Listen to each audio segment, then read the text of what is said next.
दृष्टिकोण। एक बार की बात है, रोहित और मोहित दोनों भाई थे। वे 9वीं कक्षा के छात्र थे और एक ही स्कूल में पढ़ते थे। उनकी ही कक्षा में अमित नाम का भी एक छात्र था जो बहुत अमीर परिवार से था। एक दिन अमित अपने जन्मदिन पर बहुत महंगी घड़ी पहनकर स्कूल आया। सभी उसे देखकर बहुत चकित थे। हर कोई उस घड़ी के बारे में बातें कर रहा था कि तभी किसी ने अमित से पूछा, यार ये घड़ी कहाँ से ली? मेरे भैया ने मुझे जन्मदिन पर ये घड़ी गिफ्ट की है, अमित बोला। यह सुनकर सभी उसके भैया की तारीफ करने लगे।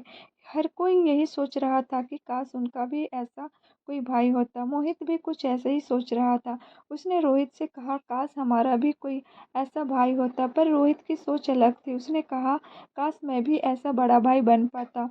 वर्ष गुजरने लगे। धीरे धीरे मोहित अपनी ज़रूरतों के लिए दूसरों पर निर्भर रहने लगा, क्योंकि उसने खुद को इस प्रकार विकसित किया। और रोहित ने मेहनत की और एक सफल आदमी बन गया, क्योंकि वह दूसरों से कभी कोई उम्मीद नहीं रखता था, बल्कि औरों की मदद करने के लिए हमेशा तैयार रहता था। तो दोस्तों, अंतर कहाँ था?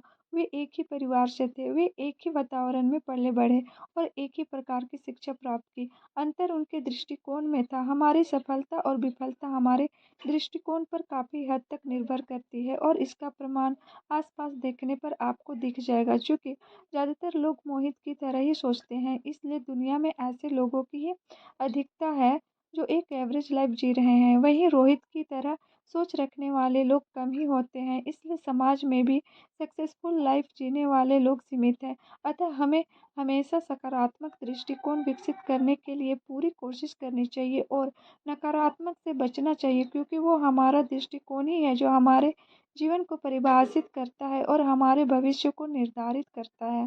धन्यवाद।